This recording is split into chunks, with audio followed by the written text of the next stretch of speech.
about your business? My main focus is around social entrepreneurship across different countries, but also evolving the underrepresented talents across Africa.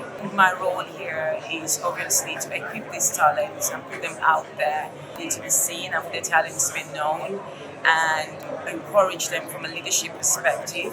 Also, part of what I do is around securing that learning journey for entrepreneurs that I come across, because I feel that there's a gap in the market. How do we equip upcoming entrepreneurs to understand those bottlenecks, those kind of pain points that they need to prepare themselves from? So I do a lot of framework and design around business model design and also equipping these young leaders. So that's one part of my business. And the other part is startups. So I do have a few startups that I've started on myself, using that as a navigator to sustain relationships with upcoming individuals that are also looking into starting up and things like that.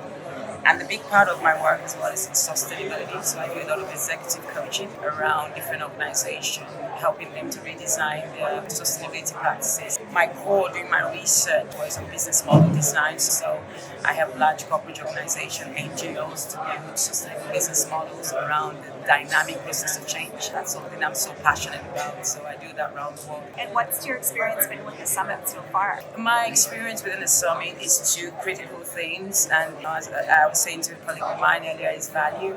I think this is such a value summit because I feel that the relationships that have been forging so far. So everyone has come here with an intention, with a mindset, so it's easy to quickly connect and take something from each other. So that's what I've seen so far. I think that the skill set and the set of individuals within the summit is so mind-blowing, and it's very almost impossible for you to come here and not take something forward, whether it's the learning or whether it's a relationship. So for me, I can see that within the summit also. And why are you an entrepreneur? I am an entrepreneur because I want to be one of those leaders that will bring change to the world. I love change, and I feel as an entrepreneur, the first mindset is change. I'm coming in to solve a problem. So a lot of my startups and some of my businesses is because I have done a research to understand that there is a problem, and I'm coming in as an entrepreneur to try and solve that problem. Also to engage with other entrepreneurs in that same field to see how we can brainstorm to make that change permanent. So for me, that's why I'm an entrepreneur, to push change, ensure that we have the right information around the dynamic process of change and how we can evolve so quickly with it.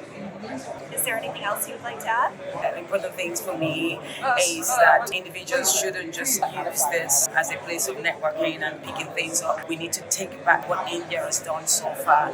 They have focused so much on entrepreneurship. They have driven this to the highest level to the lowest level. So each individual should be able to find a balance, and each of us should take that to our various countries as well and start to think of how we can initiate some great proposals out there to support our country. Each individual should not just take that from their business perspective, but what can you add to the economy? What can you add to your country? For me, that's what I've taken. There's a lot of ideas right now that I've created, just being in this summit to take out there and to support my country. Originally, I'm Nigerian, and there's a lot of work to be done there. I'm so passionate about what I've learned here and what I can take back to Nigeria as well, and also the United Kingdom.